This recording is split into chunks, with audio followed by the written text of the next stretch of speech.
বন্ধুরা, আমি যে বিষয়টা নিয়ে আলোচনা করব সেই বিষয়টার উপরে একটু বলে নিই। বিষয়টা হচ্ছে ঈশ্বর নাই, ঈশ্বর আছেন। কেন কথাটা বললাম? কথাটা হচ্ছে অনেকেই এখনো পর্যন্ত ঈশ্বর যে আছেন, ঈশ্বর নামে কিছু আছেন, তা তারা বিশ্বাস করেন না অনেকে। আবার কেউ আছেন ঈশ্বরকে বিশ্বাস করেন। সবই বিজ্ঞানের তৈরি। এখন যা কিছু দেখছে, যা কিছু করছে, এগুলো সবই বিজ্ঞানের তৈরি, তাই তারা ঈশ্বরকে বিশ্বাস করতে চান না। আবার যারা আধ্যাত্মিক জগৎ এর মধ্যে থাকেন, তারা কিন্তু ঈশ্বরকে বিশ্বাস করেন। তাহলে আমি ধর্মগ্রন্থ দেখে এই ঈশ্বর নাই, ঈশ্বর আছেন, এই কথাটি যিনি বলেছেন এবং লিপিবদ্ধ করেছেন, যা যুক্তি দেখিয়েছেন, সেটি অনেক বড়। তাই আমি তিনটে পার্টে ভাগ করে আমি আপনাদের কাছে তুলে ধরব। আজকে কিছুটা বলবো, ফের পরের ভিডিওতে আর একটা বলবো, এবং তার ভিডিওতে শেষ করব।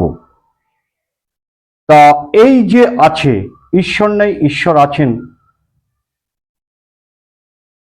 সেই পরম শ্রদ্ধেয় গুরুজিকে আমার সহস্র সহস্র কোটি কোটি প্রণাম। পৌরাণিক যুগে সমুদ্র মন্থন হইয়াছিল, তাতে অমৃত উঠিয়াছিল, বিষও উঠিয়াছিল। বর্তমান যুগে বৈজ্ঞানিকেরা প্রকৃতি সমুদ্র মন্থন করছেন। এই যে প্রকৃতি, সেটাই বলছে। তাতে প্রকৃতির অনেক গুপ্ত শক্তি আবিষ্কৃত হয়েছে। হ্যাঁ, করেছে তারা। ফলে মানবের জীবন সুখ ও স্বাচ্ছন্দ্যময় হচ্ছে। আবার নানাবিধ বিষও উঠছে, তার মধ্যে সর্বাধিক মারাত্মক ঈশ্বরে অবিশ্বাস। তার ফলে মানব সমাজ জ্বলে পুড়ে মরছে। মানুষ 5 ঘন্টা, মানুষ ঘন্টায় হেঁটে 4 মাইল চলে যেত। এখন বিজ্ঞান শক্তির বলে 400 মাইল সে যেতে পারে 1 ঘন্টায়। উচ্চস্বরে বক্তৃতা দিলে, যদি জোরে বক্তৃতা দেওয়া হয়, তাহলে 500 দূর হতে শোনাতো। এখন যন্ত্রের দৌলতে সহস্র মাইল দূরে আওয়াজ শোনানো যায় বা শুনতে পাওয়া যায় বিজ্ঞানের শক্তিতে। মানুষ পায়ে হাঁটিত পথে, এখন জলের নিচে মহাশূন্যে উঠে বিশাল রাজত্ব পেতেছে। এটাই হচ্ছে বিজ্ঞানের অমৃত। পক্ষান্তরে ঈশ্বরে অবিশ্বাস, সেই সঙ্গে অশেষ দুর্নীতি ও মিথ্যাচারের ফলে মানুষ আজ ভাই ভাইয়ের গলা ধরতে, একত্র চলিতে, মানে একসঙ্গে গলা ধরে আগে যেরকম চলা হতো, সেই জিনিসটা হারিয়ে গেছে, অর্থাৎ অক্ষম হয়ে গেছে, হারিয়ে গেছে। সর্বদাই ভয়, কে কখন কোন মুহূর্তে তাকে শেষ করে দেবে। মানুষ শূন্যের রাজ্য, জলের রাজ্য দখল করেছে।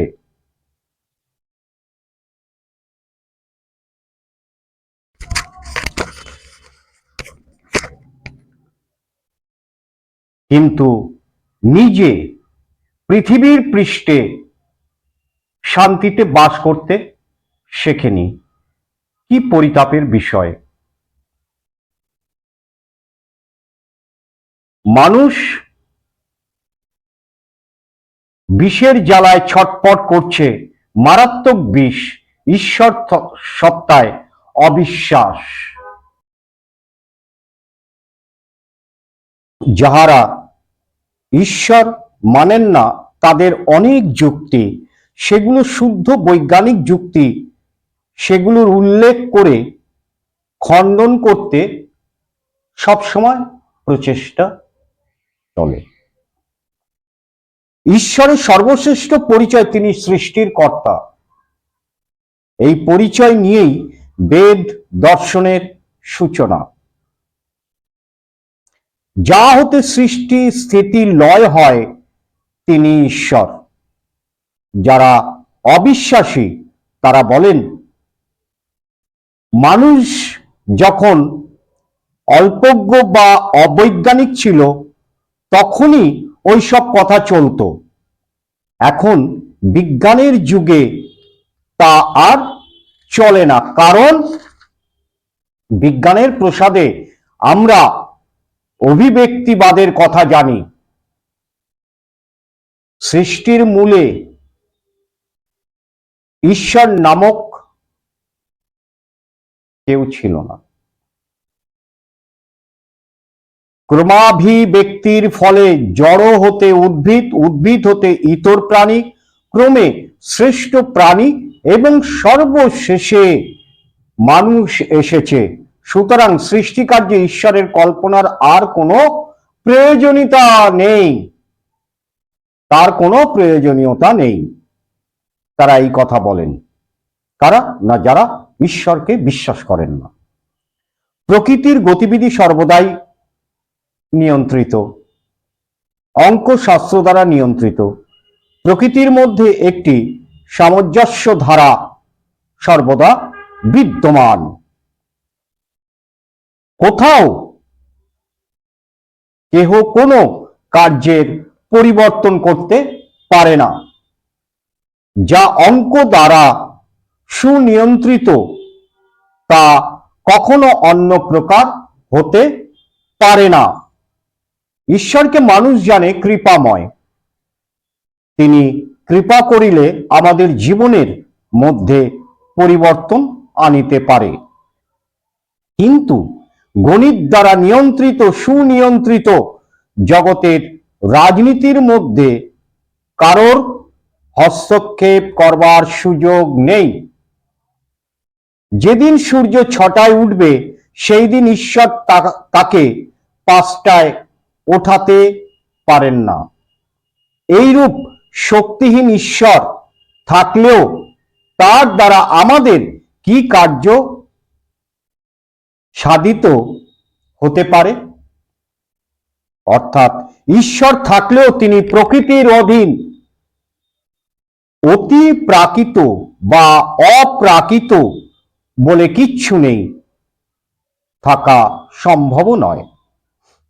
ঈশ্বর বিশ্বাসীদের পক্ষে বিজ্ঞানের দিক হতে মোটামুটি এই দুইটি যুক্তি আছে। এর উত্তরও দেওয়া যাচ্ছে, বিজ্ঞানের পথেই উত্তর দেওয়া হবে, শাস্ত্রের শ্লোক তুলে নয়। বিজ্ঞান বহু বিশ্লেষণ করে আবিষ্কার করেছে যে 105টি মৌলিক উপাদান দ্বারা জগৎ সৃষ্টি করেছে। 1800 খ্রিস্টাব্দে এর সংখ্যা ছিল 28টি, 1850 খ্রিস্টাব্দে 59টি, 1900 খ্রিস্টাব্দে ইহা 84টি সংখ্যায় দাঁড়ায়। অর্থাৎ মৌলের সংখ্যা পরপর আবিষ্কৃত করছে বিজ্ঞান। আর 1970 খ্রিস্টাব্দ হতে আজ পর্যন্ত 105টি দাঁড়িয়েছে। এখন আরো বেশি হয়েছে, 2026 সালে তার পরিসংখ্যান দেখলেই জানা যাবে এখন কটি হয়েছে। Hydrogen, oxygen, carbon, chlorine, zinc, uranium, calcium, helium ইত্যাদি শতাধিক। ক্রমে তাদের সংখ্যা বাড়ছে। কিন্তু এই মৌলিক উপাদানগুলি কোথা হতে আসিল এ বিষয়ে বিজ্ঞান নীরব। বিজ্ঞান উত্তর দিক, এগুলো কোথা থেকে এলো? যেখানে বিজ্ঞান প্রবেশ করতে অক্ষম সেখানে দাঁড়িয়ে কেউ যদি ঘোষণা করে যে এই উপাদানগুলি ঈশ্বরের সৃষ্টি, তবে কি তা খুব অবৈজ্ঞানিক উক্তি হবে? অভিব্যক্তিবাদ মতে জড় হতে উদ্ভিদ, কিন্তু প্রাণহীন যার মধ্যে প্রাণ নেই, সেই প্রাণহীন হতে কি করিয়া প্রাণ আসিল তা বিজ্ঞান বলতে পারে না। যেখানে বিজ্ঞান মুখ সেখানে বিজ্ঞানের অবতারণা করলে কি অপরাধ হয়? মুখ মানে বধিরও বলতে পারো, মূর্খও বলতে পারো। জড় হতে জীবন, তারপর জীবন হতে আত্মচৈতন্য আসলো। কি প্রকারে আসলো বিজ্ঞান জানে না, বিজ্ঞানের কারিগরি ক্ষমতা কম। প্রত্যেক পরবর্তী স্তরে কিছু নতুনত্ব আছে। জড়বস্তু নিজেকে বাড়াইতে পারে না, মানে বৃদ্ধি করতে পারে না। উদ্ভিদ জগতে বংশ বৃদ্ধি আছে, জড়ের গুণ বৃক্ষে আছে, কিন্তু বৃক্ষে একটি গুণ বেশি আছে। বৃক্ষ বংশ বৃদ্ধি করতে পারে, জড় পদার্থ করতে পারে না। বৃক্ষের গুণ প্রাণীতে আছে, বৃক্ষের যে গুণ সেটা প্রাণীর মধ্যেও আছে, কিন্তু একটি বেশি আছে, প্রাণীর চেতনা আছে। তারপর হচ্ছে মানুষে প্রাণীর গুণ তো আছেই, অধিকন্তু আছে মননশীলতা, আত্মচৈতন্য। মানুষের মধ্যে এই দুটো গুণ আছে। অভিব্যক্তির প্রত্যেক স্তরে যে দুটি বা একটি নতুনত্ব আছে তা কোথা হতে আসলো বিজ্ঞান তা জানে না। বিজ্ঞান নিজ অজ্ঞতা ঢাকার জন্য বলে অনেক কিছু। এক একটি নতুন গুণ যেমন এসে থাকে সেই রূপ আসে। জিজ্ঞাসা করলাম, মানে গুরুজি জিজ্ঞেস করছেন। ডেসক্রিপশন বক্সে তোমরা দেখতে পাবে গুরুজির নাম, আমি বলে দেবো। তিনি কত বড় পণ্ডিত তাও আমি বলে দেবো। তার পরিচয় আমি যতটুকুনি পেয়েছি, গ্রন্থ থেকেই পেয়েছি, সেটুকুনি জানাবো। জিজ্ঞাসা করলাম, এ নতুনত্ব কেমন করে আসছে? উত্তর দিলেন, ওই রূপ আসিয়া থাকে।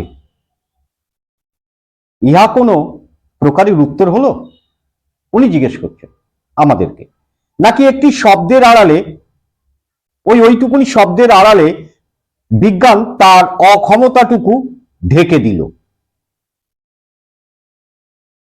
ঈশ্বর বিশ্বাসীদের মধ্যে যারা ঈশ্বর বিশ্বাস করেন তাদের মতে একজন সৃষ্টিকর্তা আছেন, তা কল্পনা আছে, প্ল্যান আছে ঈশ্বরের। ব্যক্তির পথে যেখানে যেটি প্রয়োজন পাঠিয়েছেন। বাড়িওয়ালার প্ল্যান মতো বাড়ি তৈরি হয়েছে। ইট, চুন, সুরকি, লোহা, বালি, সিমেন্ট সবই আসলো পরপর, যখন যেটা দরকার বাড়িওয়ালা পাঠালো। ইহা ভাবাই যুক্তিযুক্ত কি? ওই দ্রব্যগুলি আপনা আপনি যখন যার ইচ্ছায় আসিয়া পড়িল কি? প্ল্যান আছে বলে পূর্ববর্তী স্তরকে রক্ষা করবার জন্য স্তর আসিয়াছে, পাঠানো হয়েছে। বাড়ির ভিত্তি ভাঙিয়া দেওয়াল করা যায় না, মানে ভিত ভেঙে কখনো দেওয়াল তৈরি করা যায় না। দেওয়ালটি ভেঙে কখনো ছাদ হয় না। একটির উপরেই আরেকটি কাজ হয়েছে। জড়কে বাঁচিয়াই উদ্ভিদ, উদ্ভিদ জগৎ বাঁচিয়াই প্রাণী জগৎ, প্রাণী জগৎ বাঁচিয়াই মানব জগৎ। ইহার দ্বারা বুঝিতে পারা যায় মানুষ সৃষ্টি করিবার জন্যই প্রকৃতির মধ্যে একটি বেগ ছিল ও লক্ষ্য ছিল, লক্ষ্যাভিমুখী বেগ ছিল। বিজ্ঞান বলে অভিব্যক্তির মধ্যে দুটি ব্যাপার আছে, ঈশ্বর বলে কেউ নেই, একটি হলো স্ট্রাগল ফর এক্সিস্টেন্স, অপরটি সার্ভাইভাল অফ দ্য ফিটেস্ট। বাঁচবার জন্য ধস্তাধস্তি আর কি, ও যোগ্যক্রমে টিকে থাকা। আমরা দিনরাত ধস্তাধস্তি করছি, যার জোর আছে সে টিকবে, কিন্তু চোখ খুলিয়া তাকালে ঈশ্বর বিশ্বাসী ব্যক্তির ওই মতন হয় না। এক বাড়িওয়ালা বড় রাস্তার পাশে 3 তলা বাড়ি তুলেছিল, তাতে বৈঠকখানা, রান্নাঘর, সব ঘর আছে, এমনকি গাড়ি রাখার গ্যারেজও আছে। ভাড়াটিয়া এখনো আসেনি কিন্তু সেই বাড়িটাতে। ওই বাড়ির জন্য ভাড়াটিয়া কোনো কিন্তু স্ট্রাগল করেনি, এসেই সে তৈরি বাড়ি অলরেডি পেয়ে গেছে।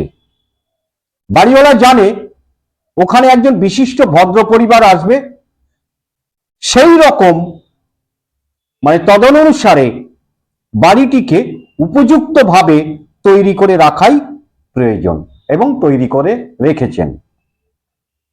নিখিল মহাবিশ্বের খবর জানি না, কিন্তু যে অংশটুকুতে আমরা মানুষ নামক জীব বাস করি, বৃক্ষলতা ও পশু পাখি লইয়া এই পৃথিবী মানুষ আসিবার অনেক সহস্র বৎসর পূর্বে তৈরি হয়েছিল। এখানকার জল, বাতাস, তাপ, জমির উর্বরতা যেমনটি হলে আমরা টিকতে পারবো, ঠিক তেমনটি করেই সৃষ্টি হয়েছে। সৃষ্টিকর্তা জানেন যে মানুষ নামক এক বিশেষ প্রকারের জীব এখানে আসবে, সুতরাং দেখা যায় পারিপার্শ্বিকতা অর্থাৎ এনভায়রনমেন্ট তার আসার জন্য উপযুক্ত করা হয়েছে। আমি প্রথমেই স্ট্রাগল করিয়া ফিট হইয়া আসিনি, লড়াই করে আসিনি, এখানে ফিট হয়ে আসিনি। সুতরাং সৃষ্টির পেছনে চিন্তাশীল বুদ্ধি বিশিষ্ট কেহ অবশ্যই আছেন নাকি? বিজ্ঞান বলেন বিশ্ব সংসার সর্বত্রই গণিত শাস্ত্র দ্বারা নিয়ন্ত্রিত, কোথাও ভুল ভ্রান্তি নেই, সকলই অপরিবর্তনীয়। একথা যদি ঠিক হয়, তাহলে সৃষ্টিকর্তার অঙ্কশাস্ত্রে বিশেষ পারদর্শিতা আছে। মস্তিষ্ক না থাকলে কেহ অঙ্কে সুপণ্ডিত হতে পারে না। চিন্তাশূন্য ব্যক্তি অঙ্কশাস্ত্রে পারদর্শী হয় না। বিশ্বের মূলে তাহলে নির্ভুল চিন্তা সম্পন্ন কোন চেতনাযুক্ত সত্তা আছে। অচেতন কোন সত্তা অঙ্ক কষিতে পারে না। শতাধিক মৌলিক উপাদান দ্বারা জগৎ সৃষ্টি হয়েছে, 50 বছর পূর্বেকার আগের কথা সেটা। অতি আধুনিক বিজ্ঞান পরীক্ষা নিরীক্ষায় অনেক অগ্রগতি লাভ করেছে, ফলে বর্তমান বিজ্ঞান ঈশ্বর আবিষ্কারের দুয়ারে দাঁড়িয়ে আছে। কি রূপে তা বলছি, গুরুজি বলছেন। বিজ্ঞান জানতো জড় পরমাণুগুলি নিত্য, সত্য ও অবিভাজ্য, সুতরাং উহাদের সৃষ্টির জন্য ঈশ্বর লাগবে না। বর্তমান বিজ্ঞান সিদ্ধান্ত করেছে যে পরমাণুগুলো বিভাজ্য, তাদের গঠন ও প্রকৃতি অতীব জটিল। এক একটি পরমাণু এক একটি ছোট সৌর জগতের মতো। তারা প্রত্যেককে এক একটি শক্তিবহ বা শক্তির ঘর।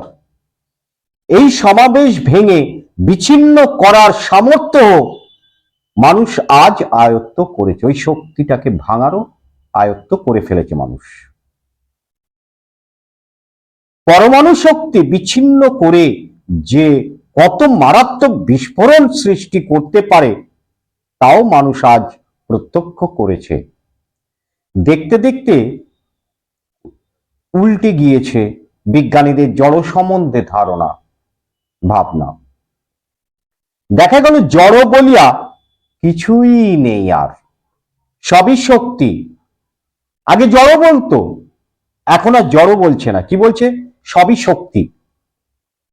ম্যাটার অ্যান্ড এনার্জি দুটি, কিন্তু একটি পাওয়া গেল, বস্তুর শক্তি। এ কথা আর বলা চলবে না। বস্তুই শক্তি, আবার শক্তি বস্তু, এটা বলিতে হবে, এটা বলতে হবে। শক্তি জড়ের উপাদান, ইহা বৈজ্ঞানিক সিদ্ধান্ত হয়ে গেল। যা জড় তাহা শক্তি সমাবেশ মাত্র। এর অঙ্ক আইনস্টাইন চালিয়েছেন।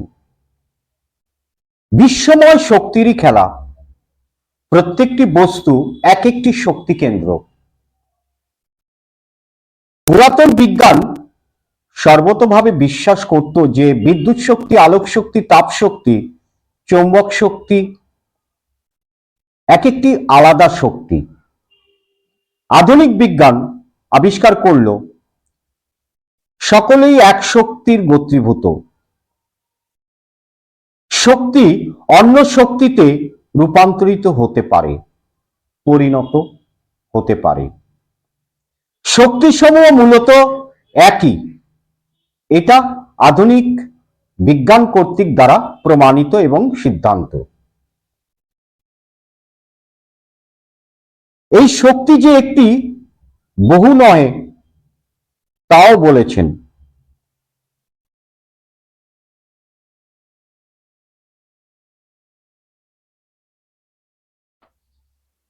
বর্তমান বিজ্ঞান বলেন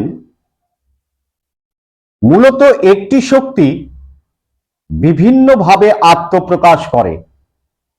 আমরা যেমন আধ্যাত্মিক জগতে বা যারা ভগবানকে বিশ্বাস করেন তারা বলেন একই শক্তি বিভিন্ন রূপে কাজ করেন, বিজ্ঞানও তাই বলছে। কি বলছেন?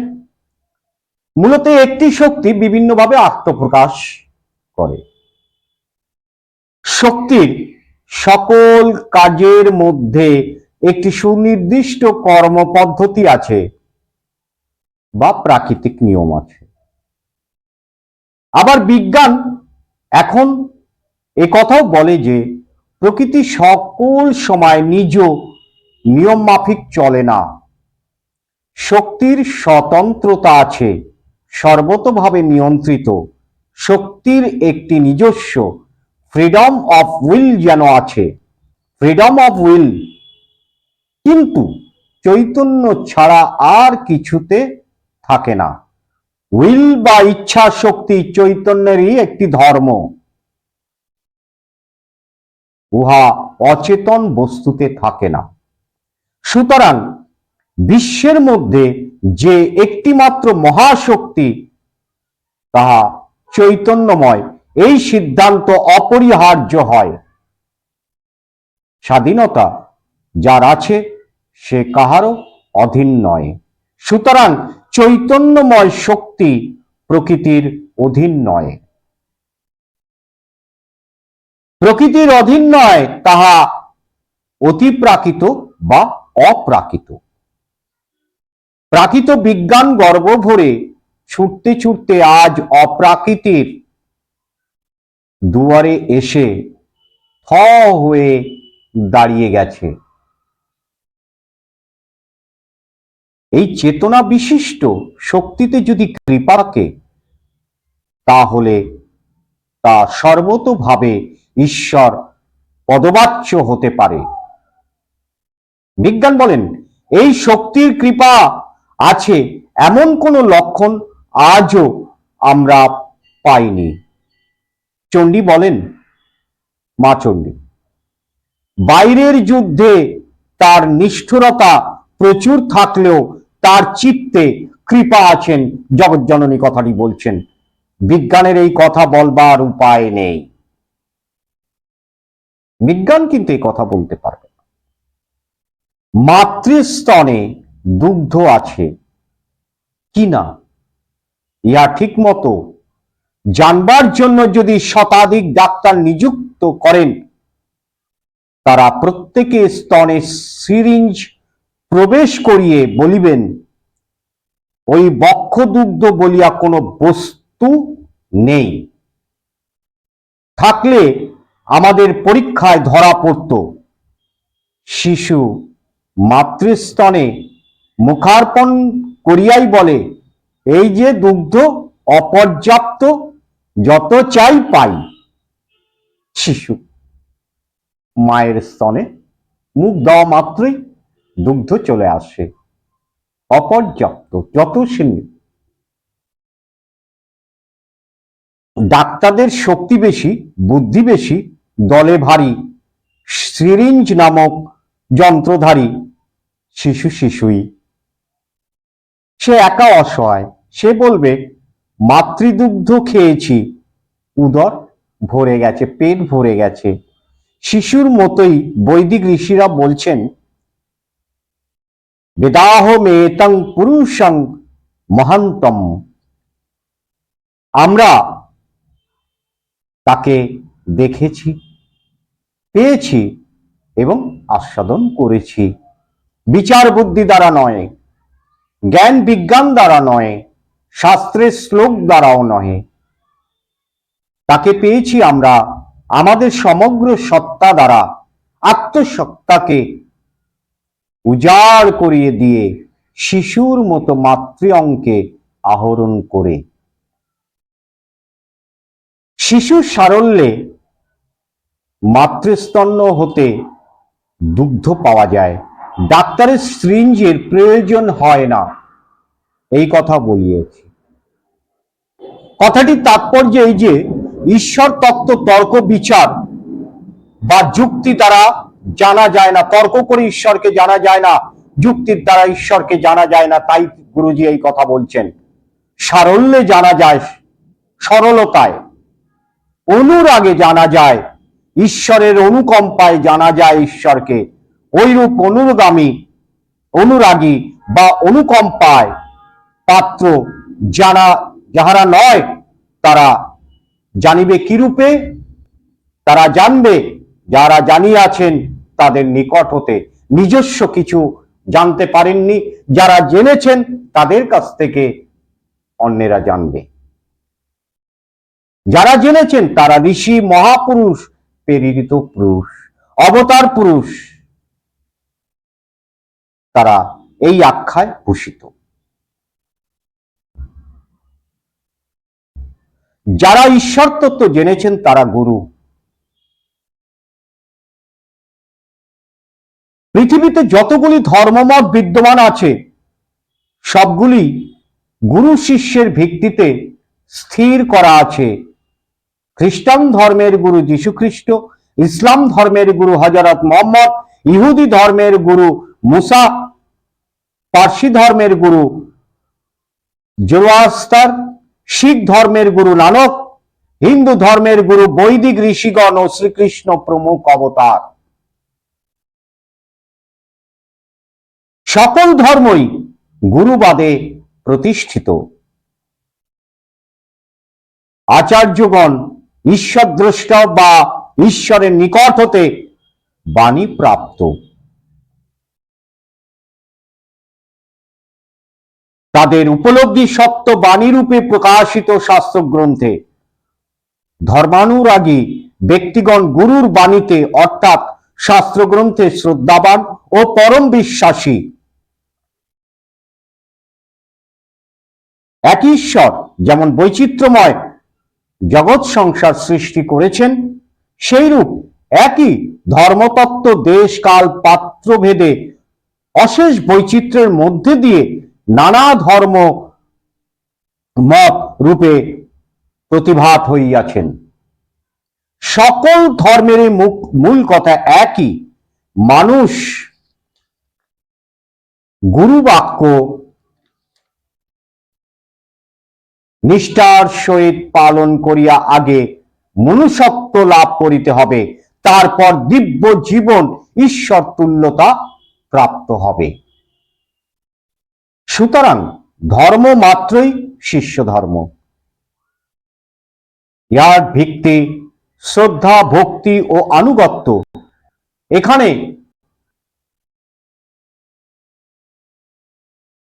যুক্তি তর্কের স্থান নেই।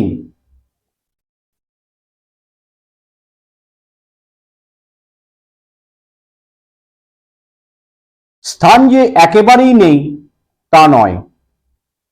সত্যতত্ত্বকে আচার্য মুখ হতে গ্রহণ করে আপাতত অসামঞ্জস্যপূর্ণ বহু বাণীর মধ্যে সামঞ্জস্য স্থাপন ইহা বিচারের কার্য।